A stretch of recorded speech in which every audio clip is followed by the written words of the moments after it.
From Hamilton Place Strategies in Washington, D.C., this is the HPS Insights podcast.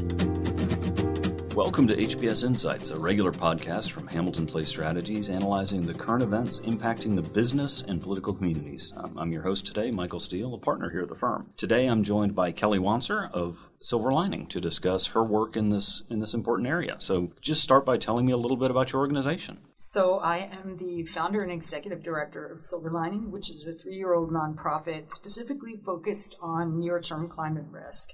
So I came into the field from the technology sector a number of years ago with concern for what looked like might be risk exposure around the next several decades with regard to where the climate system was heading versus the solutions we had in our portfolio.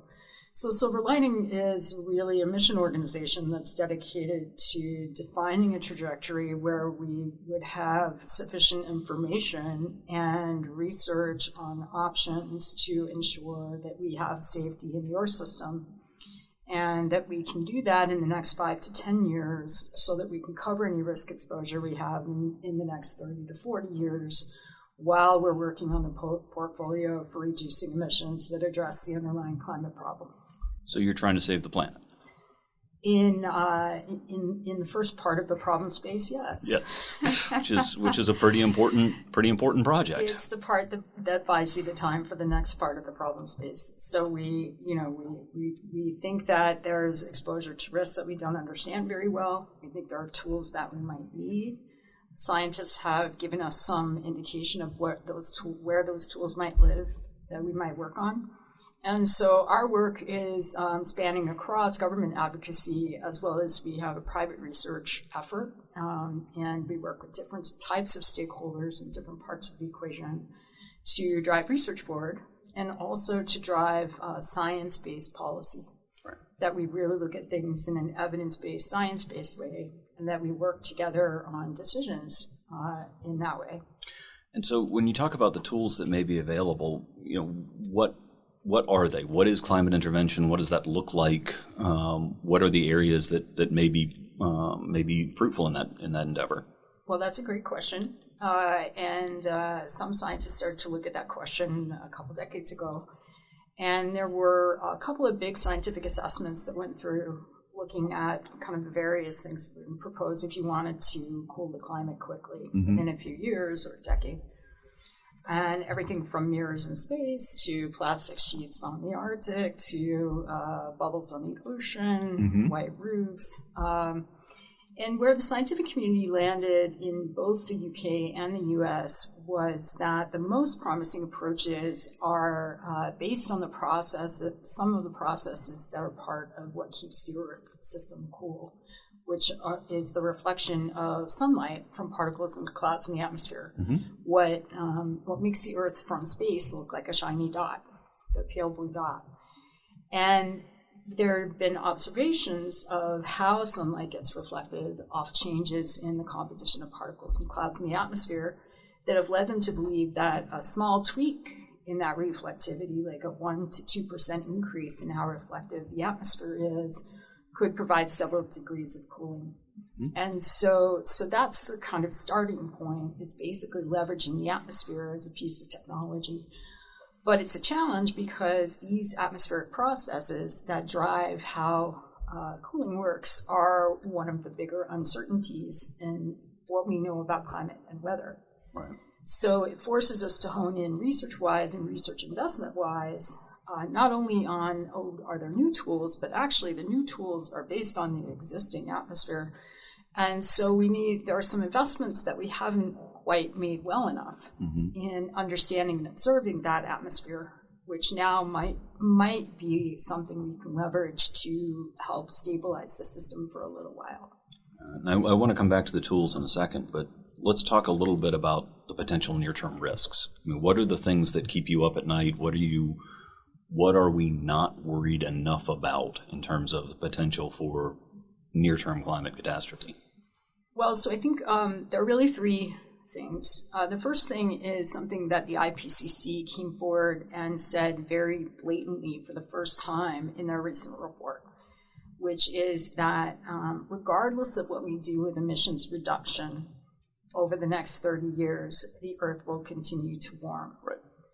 So number one consideration is that we've got a warming that is caused by existing greenhouse gases and some of the latent effects on the Earth system that's going to continue no matter what else how successful we are in our climate commitments, the rest of our portfolio. So that's problem number one, is that whatever risk we have now is projected to increase over the next 30 years. And so that risk lives in two categories. One are the sort of catastrophic impacts. And we're seeing those today in the form of these unprecedented fires, in terms of extreme flooding events, other extreme weather events. We've got drought in certain parts of the world. And given that the Earth is projected to continue to warm, what we can expect is those extremes to increase. And so that means what we're seeing this year is likely to be worse in subsequent years. And so the economic cost of that is extraordinarily high, right? And even a small limitation or decrease in those extremes is worth billions or perhaps even trillions of dollars globally.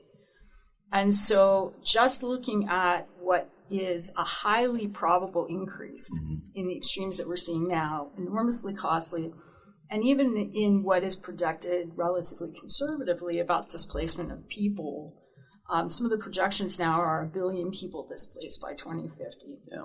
And so one of our concerns is, A, we've got the economic and human costs for everyone, and B, we have a specific question of what is our responsibility to those 1 billion people. Right. So that's problem number one, problem space number one. Problem space number two are the less well understood, more uncertain catastrophic risks of abrupt changes in natural systems. Right. And in particular, those changes that cause what scientists call feedbacks, or either greenhouse gases or additional warming coming into the system from the natural ecosystems themselves. And what keeps me up at night today is that recently some observational studies have been published that indicate that some of those changes might be starting to happen. And is that polar ice caps? Is that tundra? Is that what are we most worried about, or what should we be watching? Well, the ones that you can watch, because there are recent studies of these, one is the Amazon rainforest. Mm-hmm. And so a study that was, one of the partners was NOAA and other international groups, where they flew over the rainforest and measured the gases coming off, actually retrospectively. So the study itself happened a couple of years ago. And what they found is that the Amazon rainforest as a whole is releasing more greenhouse gases than it's absorbing. Which is not what we think it should be doing. Which is not. So it was kind of notoriously called the lungs of the planet. Right. It takes in CO2, gives out oxygen. It's one of the big sort of drivers of the health of the climate system. And so if, in fact, it has what scientists call tipped into being a source of greenhouse gases versus a sink, that's in historically, when they talked about tipping points, that would be one of the historically great accelerants of climate change.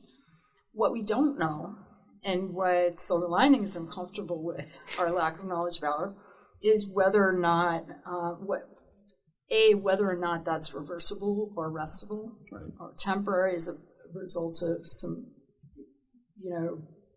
increased fire and deforestation activity. So number one, can we stop it? Can we reverse it?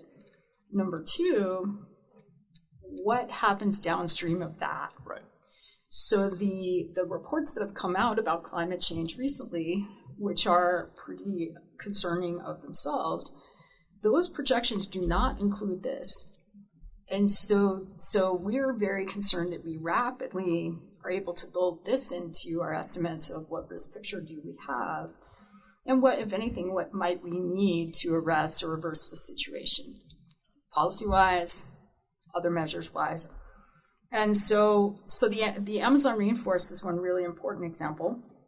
Another example is in Siberia, both in terms of what's happening to the forests there, the boreal forests, and those are also important absorbers of CO2, who may be reaching some tipping points in their function. And then the permafrost, which is, there were some stories in the news a couple of days ago about these explosions and these mines. And so, so the permafrost is one of the world's great stores of carbon, dating back millions of years. The dead dinosaurs live in there as carbon now. And so as that melts, that carbon gets released in the form of gases. That can be methane or CO2. And that is one of the potentially great accelerants of climate change that we're starting to see. And one of our concerns is that we don't actually have comprehensive observations that help us watch what's happening. And so if you think of the Earth like a patient who's sick, but we don't know how sick, what we don't have is a good ICU with a monitoring system. We don't have a thermometer. We don't have a temperature taker. Thermometer. We need a thermometer. We need an EEG. We need lots of different monitoring tools so that we can watch the patient and see what's happening.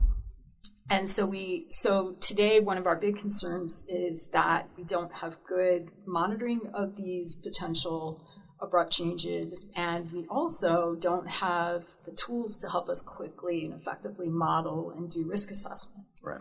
And so that's one of the things that we work on with both the research teams that we work with directly and in our government advocacy to say, how can we quickly build our capabilities to have the information, do the risk assessment, and then translate that to how we're going to respond. Well, so how would you describe the current state of climate intervention research in the United States? Well, I would say it's better than it was a few years ago. So moving in the right direction. Moving in the right direction. So SilverLining started back in 2018 to talk with policymakers and government agencies about this. And one of the challenges is that research in this field has been very taboo. Mm-hmm. And there's been a little bit of a poor positioning or poor representation of what the research is, partly because it's tended to travel under the banner of geoengineering. And folks tend to think, with a word like that, it must include a lot of engineering. Right. And that work on this means you're ready to go out and engineer the planet. And so what's missing is the fact that this is a really, really applied form of atmospheric research, and that there are some real gaps in our atmospheric research capabilities. So a few years ago, we started talking to members of Congress and folks in government agencies, more specifically tracking to what we had learned from the Centers of Excellence in Science, to say, we see that we have this potential near-term risk problem. Scientific assessments have indicated where we might look for some solutions. Where we might look for some solutions maps to some underinvestment in atmospheric research. So here are some really good places to start. Right. And a couple good places to start are, what do we know about the stratosphere? Do we have good observations of that? Do we have the tools that we need to model what it does? What do we know about low clouds and the way they interact with particles, which is a really big, important question in science. And so then we start to work with everyone in the government system on opening up, the basic research around those questions and this more specific research on the affiliated climate interventions. So where it is now, today, 3 years later, there are research programs in NOAA and the Department of Energy. They're heavily science-based, heavily atmospheric science-oriented. There are some emerging sort of projects in different agencies to start to look at some of the risk questions around climate intervention, the modeling tools, the things we might need. And there was a National Academy of Sciences follow-on study to the 2015 study that said, hey, these are the kind of things to look at, to the 2021 study that said, actually, we recommend a national research program. And that study that recommended a national research program in these atmospheric solar climate interventions came about 2 weeks after a National Academy study that recommended that climate science in the U.S. reorient itself around risk.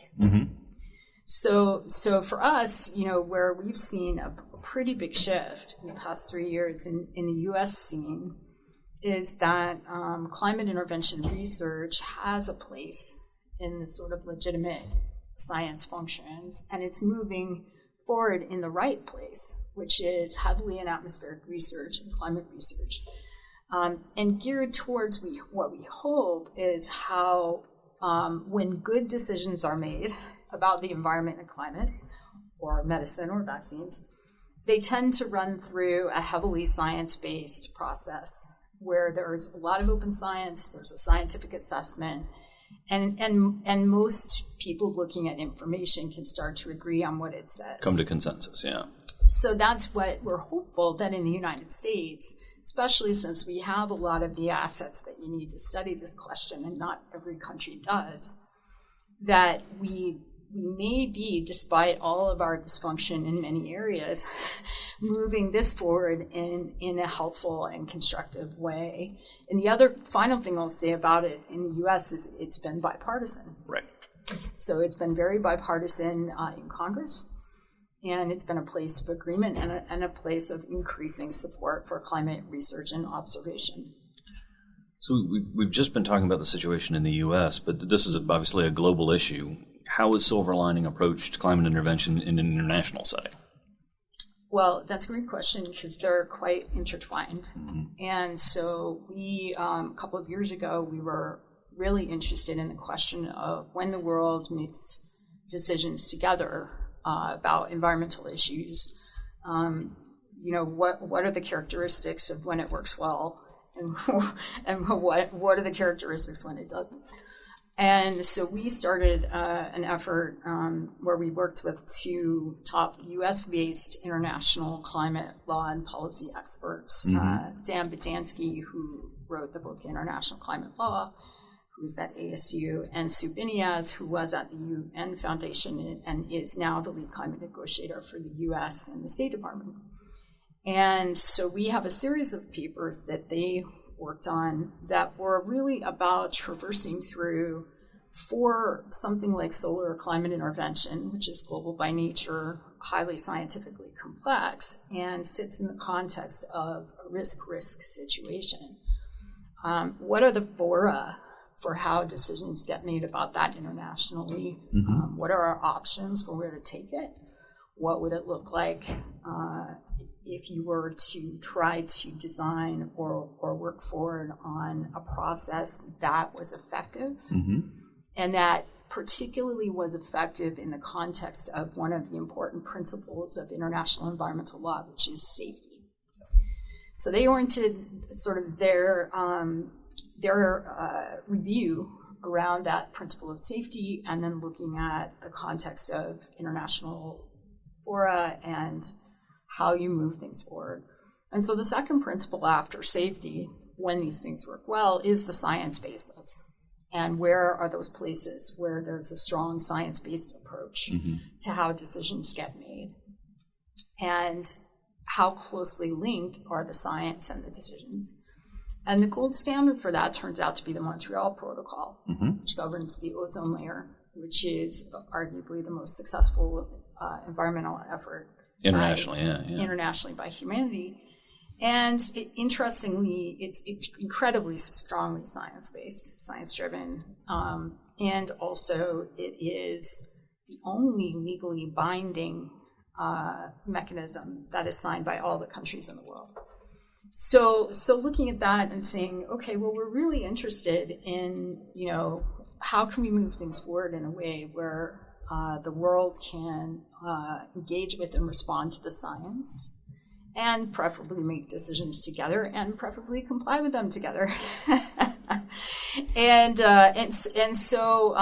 So from that, it emerged that one of the ways that these things can work constructively is through scientific cooperation, scientific openness, and scientific cooperation. And we think that that's really critical in this area. And it's actually a little bit of a hard problem in this area because to do climate science requires big technology assets. Right. So the climate models that help do the prediction and help us understand what will happen in my part of the world, what will happen in my state, what will happen in my town, they take massive amounts of computing. Yeah. When they're run at full scale, they're run on usually government supercomputers in the United States, Europe, UK, maybe Japan, sometimes China. Outside of that, most people are working secondhand in really constrained or simplified ways. And so one of the things that we do in SilverLining, so we do sort of traditional looking advocacy in the US government and the UN. We run a research fund where we fund researchers who we hope to move into publicly funded science tracks. But we also work on the technology side to say, what are the technologies that can help us accelerate our understanding of the problem and open it up? And that brings us to the collaboration with AWS and some of the work that you've been doing to provide that computational support for climate modeling. That's right. So one of the useful things about coming in from another sector is being able to say, oh, we can see some ways, some low-hanging fruit opportunities where there might be ways that sector can apply what it knows how to do.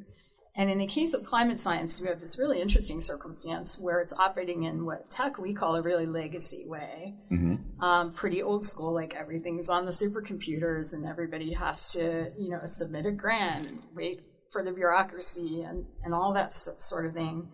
And a lot of the rest of the world, even quite sophisticated computing requirements, have shifted to the cloud where it's very agile. You can scale it up, you can scale it back.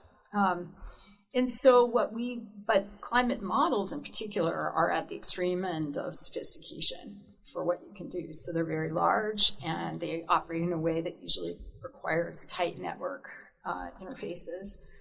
And so for a long time, it was perceived that they weren't really compatible with cloud operation. And so one of the things that we wanted to do in our dialogues with researchers and with tech companies is to say, when is it there and how can we help adoption? And there are lots of reasons besides technology why the cloud is not used in this space. And in fact, cloud adoption is a hard problem. I was there when banks were working on it in the 90s. It's a big shift organizationally, culturally, skills-wise. And so it's a hard problem. But one of the things that helps the problem is lighthouse projects, helping with the technology transition, having some resources to do it. And so we had been working with Amazon on the possibility of trying to run one of the big global climate models on the cloud in conjunction with one of our research efforts, and doing that so that ultimately, eventually, those models could be made available for simulations to the rest of the world. And immediately, when those simulations would run, the big data sets that they generate would be available to researchers all over the world, and especially in the global south. Right.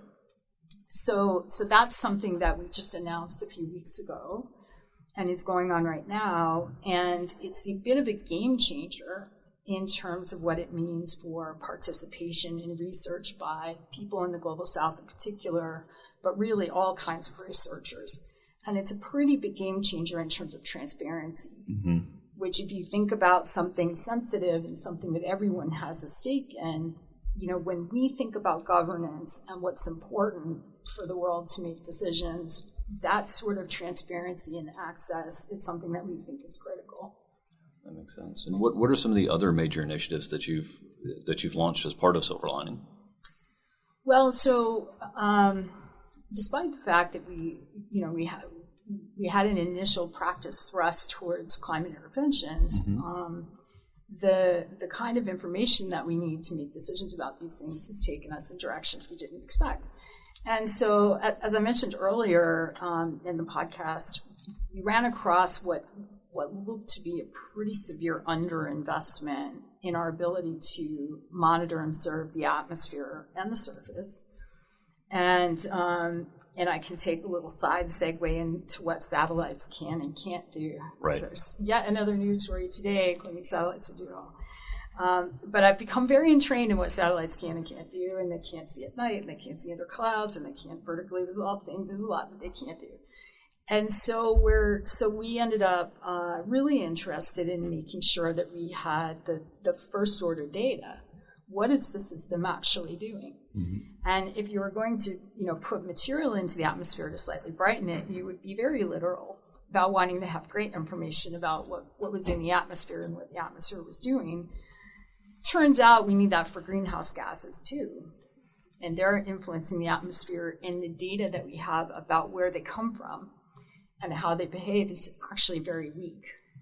It's so weak that we cannot attribute the source of greenhouse gases for something like monitoring and verification if we wanted to put teeth in the Paris Agreement. Which seems so strange. I mean, this is a problem we've been grappling with for decades in some ways. It was strange to us too, and in some ways still is. And I tried to figure out why that is. I think at least part of the reason that is, it's not the entire reason, is that, you know, the climate change problem and the greenhouse gas problem, you know, in its origins back in the 80s or 90s, looked like something you just kind of marginally turned the dial down on, you know, year on year, decade by decade. And so you don't really let it get to the point where you have big instabilities and lots of catastrophes. And so therefore, you know, the things you need to do are more on the regulatory industrial side. You're going to tune the greenhouse gases out of the system, and you don't need to make big investments in specific understanding of what the system's going to do, particularly when it's starting to be unstable. Well, so now we're in a different place. And, you know, what we're seeing is that we think some of the highest return on investments in all of government are in the observation of the atmosphere and surface of the planet. That their potential to improve our weather forecasts, their potential to reduce uncertainty about these catastrophic impacts that we're seeing, their potential to help us make decisions about how to respond to climate change, even, you know, a $50 million investment in floats that go across the ocean to provide better climatological information just at the surface of the ocean. We think that's probably the highest ROI investment in all of government. Wow. And similarly to that, this one's competing with it, which is one of the programs that we started to work on, is we're missing, you know, really good high resolution, frequent observations of different layers of the atmosphere. And both the gases and particles. And it turns out there have been some pilots, particularly in Europe, of putting instruments on commercial aircraft to take those kinds of measurements. And in the United States, the one form of measurement goes on today, which is the measurement of humidity, water vapor in the air. That's a really important measurement for weather prediction. And that's the measurement that we lost during COVID, when, if you heard in the news, that the weather predictions became less accurate. Right. There are about 150 planes that fly across the U.S. that submit their weather vapor data back. And they are important to our weather forecasts. Those are actually going offline. So if those programs are not continued over the next few years, they're slated to go offline. So but that's not as expansive as it could be. And so that's just weather vapor. In Europe, they have a program of a half a dozen aircraft that fly instruments that include greenhouse gases. And so they get these very rich, very specific greenhouse gas measurements all the way from the arc to the ground, the whole path the aircraft flies. But it's only about a half a dozen aircraft in motion at any time. But that has provided orders of magnitude improved data over what you can get from satellites and the land stations that they have. So we've been working with NOAA, and NOAA in the context of the pilot with Boeing and Alaska Airlines to look at the possibility of putting these instruments on commercial aircraft, starting first a pilot potentially with aircraft to fly routes in Alaska. And Alaska and the Arctic is one of the blind spots for climate and for some of the risks that we're talking about. So this pilot in and of itself could be enormously valuable and actually help improve climate predictions by itself. But as a pathway to then expanding onto bigger fleets that do the continental U.S. and then pass beyond that, we could have a network of continuous high-resolution, robust observations that help us attribute greenhouse gases, improve climate weather predictions. Make more informed decisions. And it's cost-effective. I mean, these are platforms of opportunity. Right. So the relative cost of this is quite low compared to other ways of doing it. They're already flying. They're already flying. So that's something we're working on now. It's not a done deal, but it's, in that category of information could be transformational in terms of our ability both to predict what's happening and to figure out how to respond to it. And I'm just going to say a note here on, the role of information in how you manage environmental risk. Ordinarily in environmental regulatory context, monitoring is a really important part of environmental compliance.